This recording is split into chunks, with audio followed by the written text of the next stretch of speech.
Ормандағы аюдың құлпын айы көп екен. Теріп алайық, қалтамызға салайық. Келесі тақпақ кішкентай бала.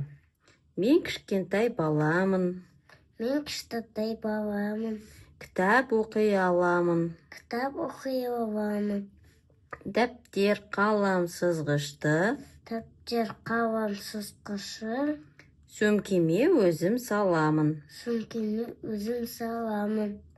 Мен кішкентай баламын. Кітап оқи аламын. Дәптер, қалам, сызғышты сөмкеме өзім саламын.